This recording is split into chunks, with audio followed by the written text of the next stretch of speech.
লালমনিরহাটের জেলা স্টেডিয়ামে আমার প্রিয় মায়েরা বোনেরা, আপনাদের জন্য একটা হাদিস বলে শেষ করব। বিশ্বনবী বলেন, আমার মায়েরা খেয়াল করে শুনুন, বিশ্বনবী আপনাদের উদ্দেশ্য করে বলেন, আল মারআতু ইযা সাল্লাত খামসাহা ওয়া সামাত শাহরাহা হাফিজাত ফুরুজাহা আতাআত বা'লাহা ফালতাদখুল মিন আইয়ি আবওয়াবিল জান্নাতি শাআত। বিশ্বনবী বলেন, ও রমণীরা, ও নারীরা, যে সমস্ত নারী এই চারটা কাজ করবে, এই চারটা কাজের গ্যারান্টি দিবে, তাদেরকে জান্নাতের 8টা দরজার গ্যারান্টি দেয়া হবে। কি চারটা কাজ? 1 নাম্বার, আল মারআতু ইযা সাল্লাত খামসাহা, যে নারী 5 ওয়াক্ত নামাজ পড়ে। কি করে? জেলা স্টেডিয়ামে অবস্থানরত আমার নারীরা বোনেরা, বিশ্বনবী আপনাদেরকে 4টা কাজের কথা বলেছেন, খুব বেশি না।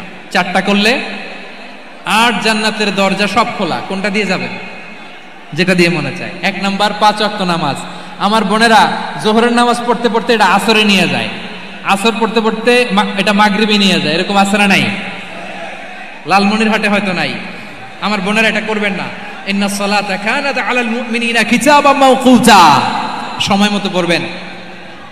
সামাত শাহরা, রমাদানের রোজাগুলো রাখবেন। হাফিজাত ফুরুজাহা, যে নারী তার চরিত্রকে হেফাজত করে, তার প্রাইভেট হেফাজত করে, তার লজ্জাস্থান হেফাজত করে। ও মায়েরা, আপনার এই গর্ভ যে কত দামি আপনি জানেন না। আপনার এই গর্ভ থেকে জন্মাবে আগামীর সালাহুদ্দিন আল আইয়ুবী। আপনার গর্ভ থেকেই জন্মাবে ইমাম আল মাহদি আল মুনতাযর। আপনার পেট থেকে জন্মাবে আবু সাইদের মতো বীর সৈনিক। আপনার পেট থেকে জন্মাবে মুগ্ধের মতো বীর মুজাহিদ। আপনি জানেন না কে আসবে আপনার পেট থেকে। সময়টাকে কাজে লাগান, ইসলামকে বুঝেন, মানেন, আমাদের ইসলামিক লেকচারগুলো শোনেন। আমরা যে বার্তাগুলো, ইনস্ট্রাকশনগুলো, দিক নির্দেশনাগুলো আপনাদের খেদমতে রাখি, এগুলো মেনে চলুন। আপনিই পারেন আপনার ঘরটাকে জান্নাতের টুকরা বানাতে।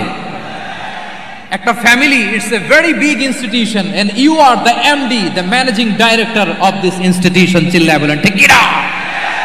চাইলেই পারেন ঘরটারে জান্নাতের টুকরা বানাতে। 5 ওয়াক্ত সালাত, রমাদানের রোজা, নিজের চরিত্রের হেফাজত, ও আতাআত বা'লাহা, স্বামীর আনুগত্য। এটাতে অনেকে ভুল করে থাকে। হায় রে আমার বোনেরা, স্বামীর আনুগত্যকে এটা নিজের অপমান মনে করবেন না। আপনার স্বামী আপনার সবচেয়ে বড় গার্ডিয়ান, তিনি আপনার সবচেয়ে ভালো চায়। নারী কখনো গার্ডিয়ানশিপের বাইরে থাকতে পারে না। হয় আপনি বাবার গার্ডিয়ানশিপের ভেতরে, বাপ না থাকলে ভাই আপনার গার্ডিয়ান, ভাই না থাকলে চাচা গার্ডিয়ান, বিয়ের পরে আপনার স্বামী আপনার গার্ডিয়ান। শরিয়া সম্মত স্বামীর আদেশগুলো আপনি মেনে চলবেন, কিন্তু শরিয়া বিরুদ্ধ কোনো আদেশ মানতে আপনি বাধ্য নয়। আওয়াজ করে বলুন সবাই ঠিক কি না? এই 4টা কাজ যদি কোনো নারী করে, বিশ্বনবী বলেন জান্নাতের 8টা দরজা খোলা। তোমার যেটা দিয়ে মনে চায় সেটা দিয়ে জান্নাতে তুমি এন্ট্রি নিতে পারবা। আমরা এখানে লালমনিরহাটের সোহরাওয়ার্দী ময়দানে আজকে যেমন একত্রিত হতে পারলাম, আল্লাহর জান্নাতেও যেন একত্রিত হতে পারে। আল্লাহ তুমি তৌফিক দান করো।